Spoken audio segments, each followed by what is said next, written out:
And this is my Smart American Accent Training. Welcome to our Saturday live question and answer class, where I take your questions regarding American English pronunciation, American fluency, and whatever is on your mind today to help you improve and speak your natural, fluent English. So at the start of class today, I want to cover a topic requested by one of our viewers, and sort of a broad topic, but I want to talk about what the letter D says, the sounds that letter D makes. And for most people, they think of D, the D sound, as being pretty straightforward. It only says D. But there are some differences and subtleties that are useful to know for when the letter D is in the middle or the ends of words and what the D sound does in those cases. So at the start of words like do or don't, when we make that sound of D, we put the tongue behind the teeth against the upper ridge, we build up pressure, and then we burst it out, and our voice is on. So when you say D, D, you can feel there should be a vibration here.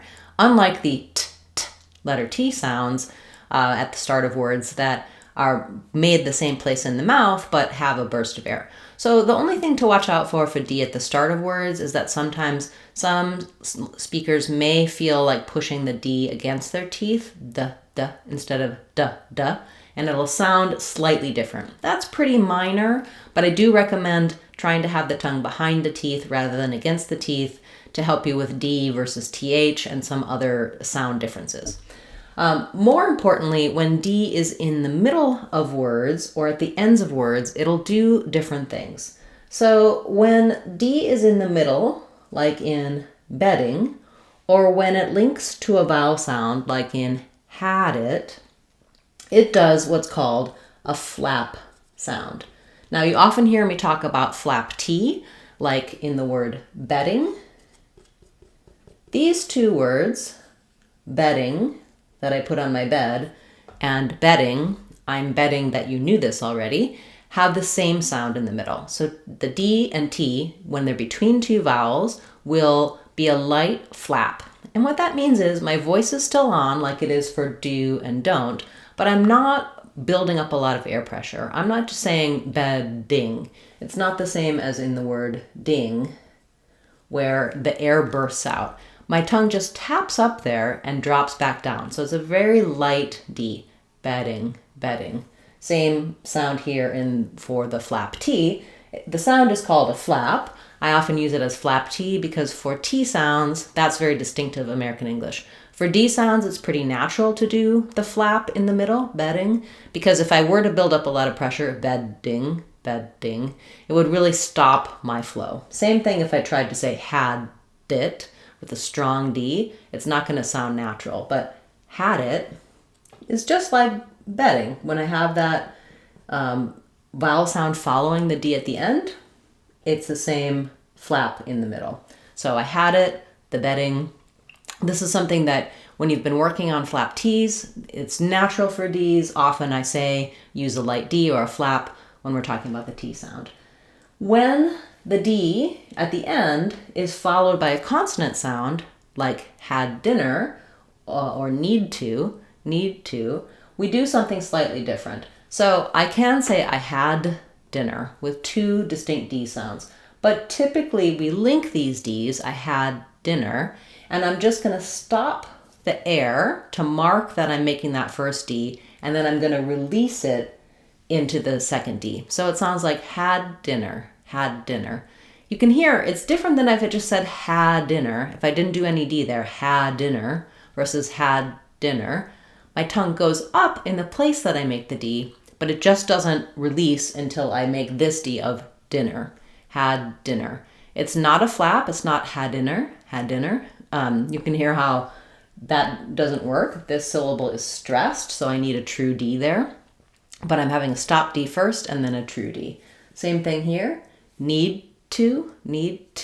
I have a true T there with a burst of air, but I don't let that D out on need, not need to. Because what happens there is if I say a true D, need to, it's going to sound like need to. That would be more like I need a to rather than need to. So you want to avoid letting that D out. Use the unreleased D or the stop D, and then let your T out.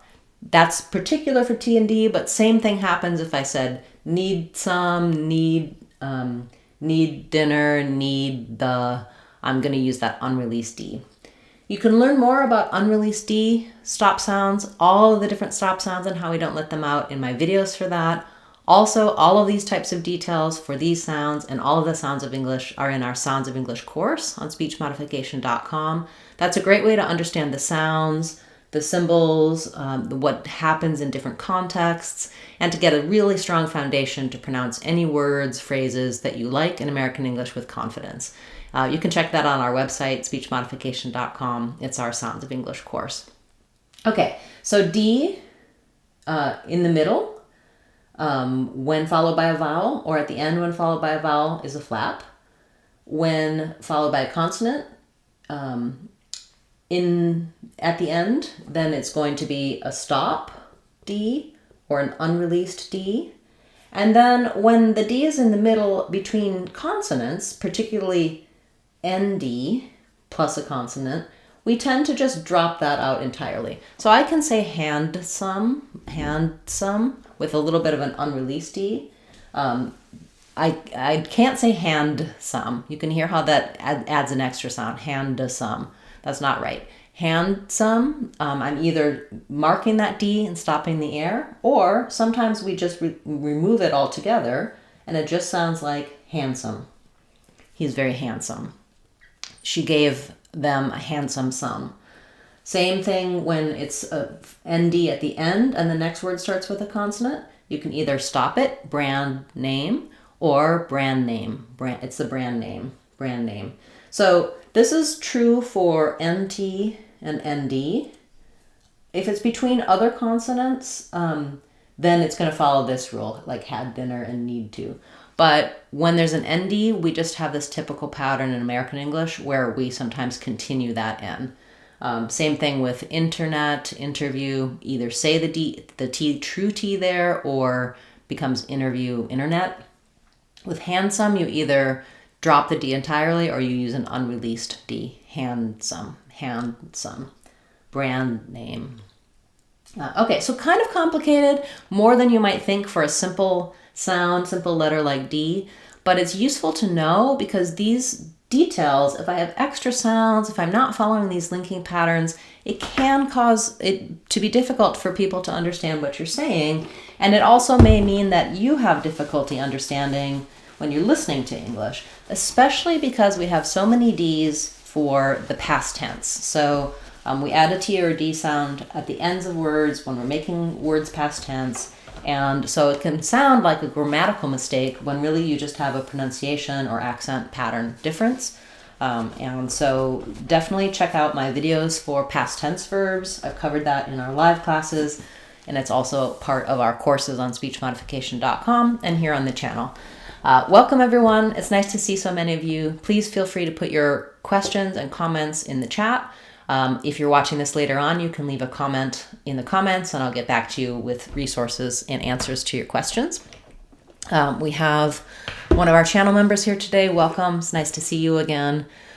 We have a question about the phrase, I'll think about it, and how to pronounce the reduction I'll. So I will becomes I'll. And I do have a video covering this, so after class I can link you to that. I've been covering a lot of these will contractions.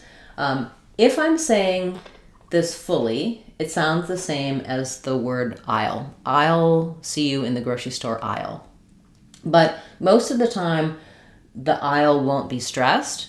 So if I'm saying, what was your phrase? I'll think about it.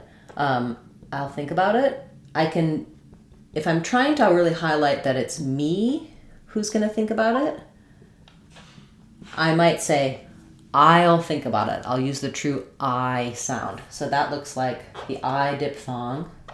The L has a little schwa in front of it. And what you might hear is there's a tiny y sound connecting them. So it sounds a little bit like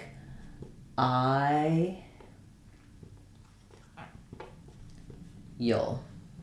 I'll. However, most of the time, I'll, as I said, is not stressed, not important. I'll think about it. I'll think about it. We sort of lose this component and becomes a little bit more like I'll think about it. Not really all, but I'll, kind of an sound, and our I'll think about it.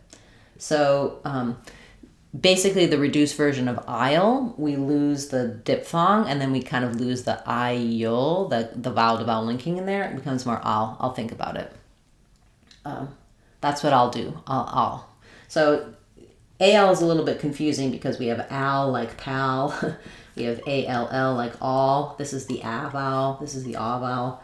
Here we have the a vowel, or this a, that's sort of the Spanish a, for the reduced sound.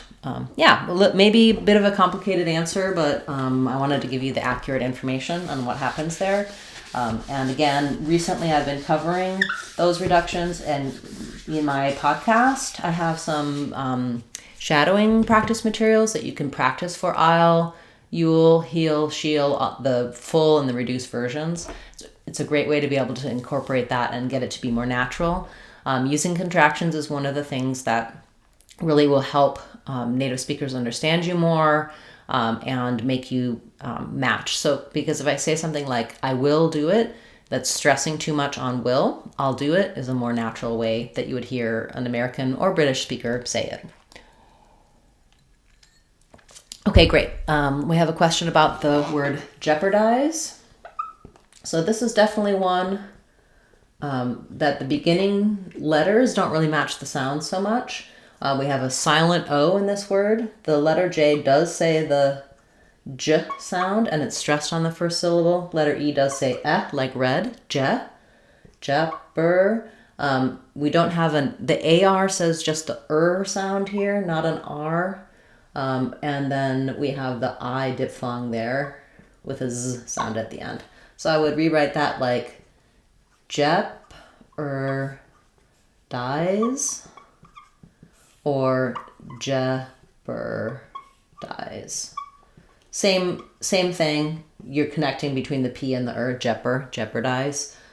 Whichever way is easier for you to visualize that, to get that sequence of syllables. Thank you. Nice to see you, and good word. Thanks for that request.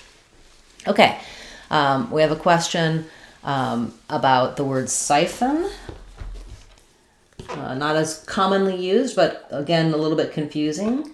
So it doesn't follow the conventional spelling rules. This I, you would think it would be an I sound based on our rules, like sif, but it's an I, like inside, or in the word sigh. We have first syllable stress, and then the PH is an F sound, like in phone, but instead of an O, we have a schwa, or a tiny little sound. So I'm writing it here with just FN because this second syllable is so short, siphon, fun. It's really like in human or person, where I'm not doing siphon. If I write this, you might hold this for too long. So think about it as a very short schwa, siphon. They needed to siphon some gas out of the container. Okay, good word, thank you. We have a question about labor and Labor Day. So I do have a video for both labor and Labor Day. The most important thing to know here is, again, the OR, like our AR in our last word, is just an sound. We have first syllable stress with the A diphthong. That's going to be long, labor, and then just a little in Labor Day, we have labor and then a little bit of secondary stress on day. But the main stress in Labor Day is on the lay syllable. You're looking ahead. Labor Day, it will be in the fall. Okay. We have a question about the country name Seychelles. So Seychelles. In American English, it sounds like the word say. Can you say the word Seychelles? And then this sounds just like the word shells. I'll write that with the Z because we do put the voiced sound for that plural, Seychelles. She took a vacation in the Seychelles. And then you also asked about symphony. So in symphony, similar to siphon with the ph sound, but now letter Y says the I sound, so I'll just write that like sim, as in simple. First syllable stress, and then we have the very short little schwa, and a tense E at the end. Symphony. People are not always very, that M is not always easy to hear. Symphony. It can almost sound like an N. Symphony. Because we're making a F with the lips, it's hard to go from the M to the F. So sometimes there's just a bit of a nasal sound there before the F. But ideally, you're going to be able to make the M and the F sounds in sequence. Okay, great. We have a question about the, you said ah and ah, so I'm assuming you mean the ah vowel like not and father, and the ah vowel like cat and hat. My main thing that I'll suggest there is to learn about the placement of these vowels.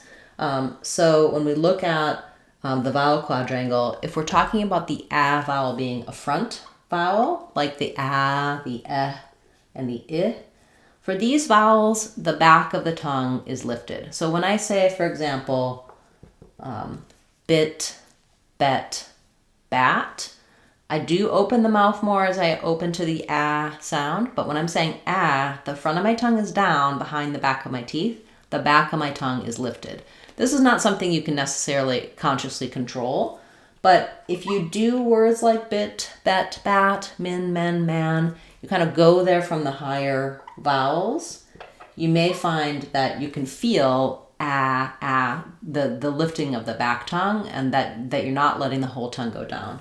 Versus the ah vowel of not hot, or not and father, ah, my whole tongue is down and it's pressing down at the bottom. So I'm opening about the same, ah, but in ah, the entire tongue is down, so there's all this space for the ah sound. So think of ah, this is probably the one you have in your native language. It's across more languages, and the ah probably isn't.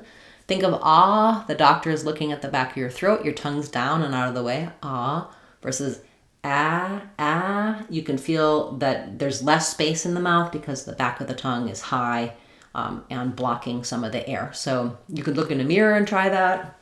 I would also just recommend going through these front lax vowels to get into that space of ah.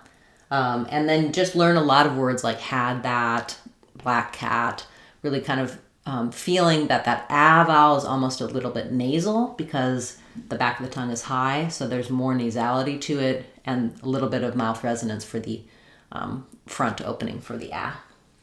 These kinds of contrasts, I talk about lots of contrast words in my minimal pairs playlist, and I do cover both those vowels in our Sounds of English course. Contrast for them, visuals, you can even see some MRI visuals of people's tongues, and a lot of ways to visualize and get those different sounds in your ear. For some people, visualization is helpful. For some people, listening, matching sounds using their ear is helpful. You really just want to be able to pull those two apart, know which words they're in, and recognize that for English, letter A is almost always going to be that ah like cat. It's rarely going to be the ah like father.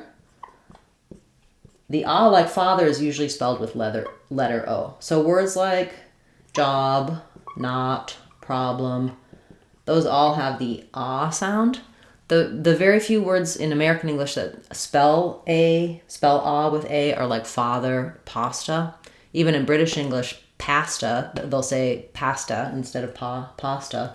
So starting to recognize that ah is spelled with O, and when you see an A, you really almost always have an ah sound if the A is by itself. You might have the A diphthong, like in day or rain, but you notice, or in gate, you notice for these, we have AY, AI, and A plus E. So double A, double vowel, A, the spelling rule is the A, and single vowel, the spelling rule is ah. You can learn about sounds and spelling in our Sounds of English course, and I do have some videos here on the channel for that as well. Okay, great questions today. Nice to see so many of you. We'll take a few more, and then we'll need to wrap up for today's class, but it's wonderful to be back here with our Saturday live classes, and I do appreciate all your comments, questions throughout the week on our Tuesday videos, later on these Saturday videos. They help me know what other videos to create for you for learning and for practice. Do check out our practice videos on our playlist, our podcast here on the channel and elsewhere. Those are really good for getting the sounds in your ears, getting some practice techniques for all the way from basic to the most advanced type of practice. I highly recommend those for going beyond the basics and starting to implement some of these changes in your speech and in your pronunciation. Okay, we have a question about the word military. So in military, we have first syllable stress.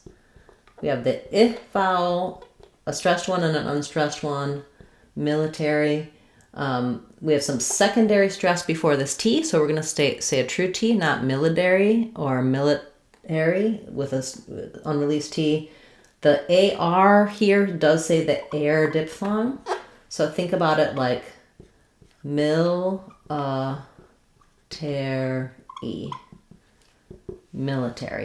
So main stress here, and then a little secondary stress with that clear vowel and that true T in the second syllable. And then you also asked about the word creepy. So creepy, we have the first syllable stress, creepy. Both vowels are the tense E sound. So I would think about that like a longer syllable. That's first E, cree, and then creepy. He said some really creepy things at dinner. Yeah, okay. Good words, thank you. Okay, we have a question about the difference between stop T and stop D. So basically, they're the same motor movement. When I say bet with a stop T, I'm just lifting my tongue up, stopping the air, blocking that sound. Bed, same thing. But you could hear those sound a little different, right? Bet and bed. The main difference there is that the vowel is short in bet, so the stop T comes quickly. Bet, I bet you do. I bet that was. Versus bed, I'm going to bed. She's in the bed. The vowel goes a little bit longer before we stop the air. So it's pretty subtle. You just want to watch mostly that you don't stop the air too short on bed. When you do bet, that's what people tend to naturally do for the stop. So that's something that you can check out in my videos to go into more detail with practice words for that, but that's the main difference between those two sounds. Thank you for that follow-up question. That's definitely useful information for a lot of people, I'm sure. Okay. Follow up with that. It's the BR in labor that gives me a hard time. So burr. If that's difficult for you, I would just try doing the sound, and then close your lips, burr. So you need your tongue to already be in the position. If I start with B and my tongue's not ready, burr, it's going to be distorted sounding. It's going to take too long to get into that R. So the tongue is there, and I'm just closing the lips. Burr. So try that. I hope that helps you with that. It is definitely can be challenging. Okay, we have a question about thought and taught. So both of these have the ah vowel. For thought, we have the th sound, tongue between the teeth, air flows. For taught, we have the t sound, burst of air. So that's the only difference between these two. So you can think about it like thought and taught. They thought, that's what she taught. Also, this is taught, the same as for like the line was taught. Same pronunciation, these two. Yeah, okay. That's a great one, thank you. And we have a question about the N in symphony, phonological conditioning. Yeah, so we say it with an N sound, but we spell it with an M sound. Exactly. We have a question about the word gotten. So gotten, there's different ways that you hear people say it. The way I typically do is with an unreleased T and a syllabic N. It sounds like ga, then our unreleased T, so the air stops quickly, gotten, and then we just say the n sound as its own syllable, gotten. She's gotten very good at it. You'll sometimes hear younger people use a glottal stop here, gotten, gotten, or even gotten with the flap. So that's something that I think is in flux and changing. I would say the most common though still is the stop T or the unreleased T in the syllabic N. Okay, and we have a question about Anne and Anna. So that's the most common in American English, to use the A vowel, like cat. Can you say Anne, the man, and Anna. But some people will say this one as Anna. That's more typical for Anna in other native languages. So for someone named this, you need to ask, do you say Anna or Anna? That's back to our contrast words. This is really never on as an English name though. So you can count on this one being the A vowel.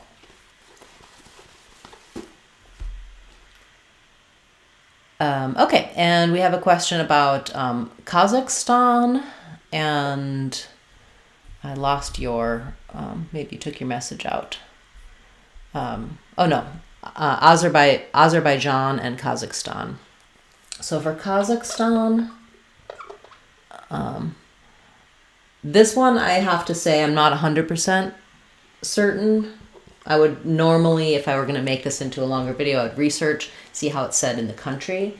I think a lot of times we use the A vowel here, Kazakhstan, and the A vowel here.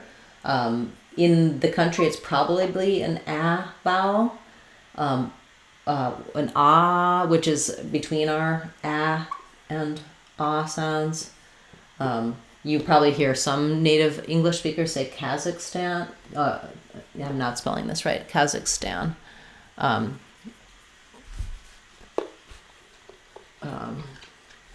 Sorry about that. Zach. I just left out my ST.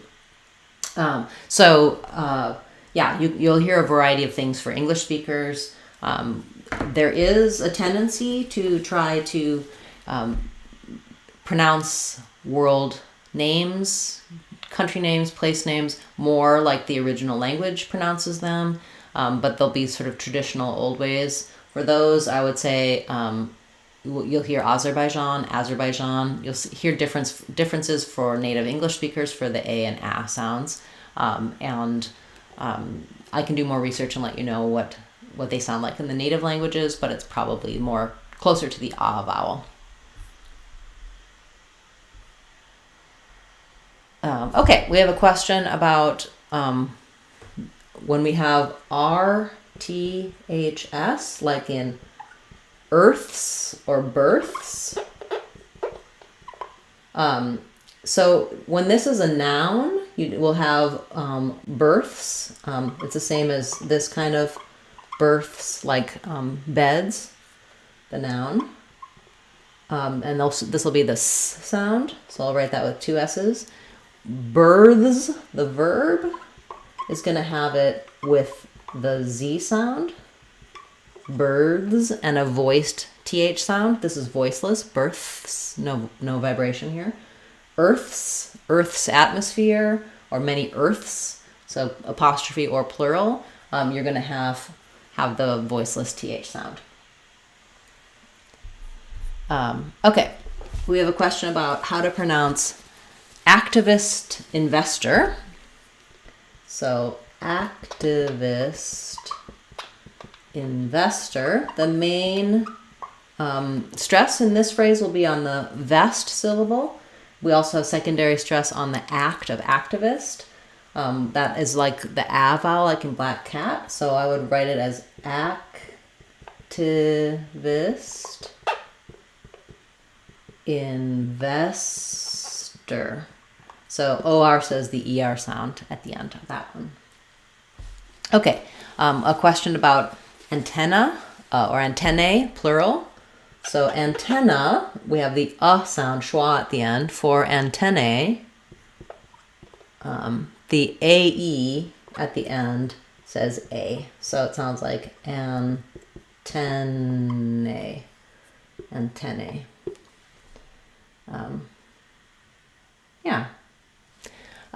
So many great questions today. Hopefully I got to everyone's, I see one I missed, how to say enough is enough in connected speech. So enough is enough. So here we have second syllable stress. So our letter E is going to say the I sound. The OUGH in this sounds like a schwa and the F sound. So you'll have enough.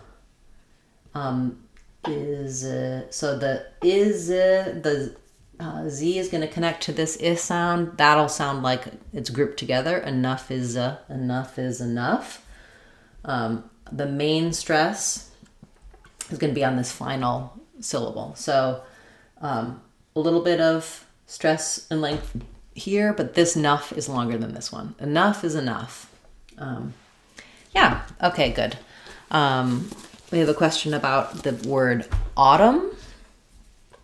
So in autumn, the N is silent at the end. This letter's a U, say ah. I'll rewrite that with AW. We have a flap here for the T because it's between two vowels and it's not starting a stressed syllable. So it's like a light D sound. We're going to have a very short little sound. You can think about it like dum or dim, but I'll write it with a U here. It's just a little schwa. Autumn, autumn. Okay, and last one, I'm going to run out of time here, so I'll take one final request, which is for the word superiority. So even though we have superior and super, I'll just go and write them all. So for super, first syllable stress, the U is a clear vowel, and we have the letters ER saying the sound. For superior, we have second syllable stress, so our U changes to a S, our ER changes to a ear diphthong, superior, and then we have an with a connecting Y sound for the vowel to vowel linking. Super, superior, and then for superiority, the main stress is on the OR, so now our OR is going to have the clear vowel. So for superiority, stress is on the OR. We keep our same thing as we have in superior with secondary stress on the peer. Superior, E, and then vowel to vowel linking, Eor. Now our OR changes to an OR here rather than an here. And then we have the itty ending, flap for that T. So super, superior, and superiority. The rhythm, syllable stress of words really can change the vowel sounds. So it's helpful to learn these words kind of in groups like this because you may find that in your brain super is stored or superior is stored. And then that doesn't always help you with the other iterations like superiority of the word. So it can be really helpful to learn these word groups and word families and how the stress changes and how the vowel sounds change. Okay, I'm sorry I'm not going to get to everyone's words today. Do leave your question in a comment after class or right now, and I'll get back to you with a brief answer, or I can cover your words next week, in next Saturday's class or in a future class. Wonderful to see so many of you today. I'm sure your questions help not just you, but others. So thank you for what you bring to the channel. Comments, questions, likes, these all help the channel to grow. And we are a community here where your input and your questions really help others as well. So I appreciate all of you being here today. Special shout out to our subscribers and channel members. Thanks so much for your support. You help keep the channel going. And I look forward to seeing all of you in our Tuesday next video coming up next week, and next week's Saturday in our live class. Thanks everyone. I hope you have having a wonderful 4th of July weekend if you're somewhere where that celebrates the holiday. And I look forward to seeing you next week. I'm Christine Dunbar from speechmodification.com. Remember, if you want to sound like a native speaker, you can do it. speechmodification.com. Bye everyone. Hope to see you again soon.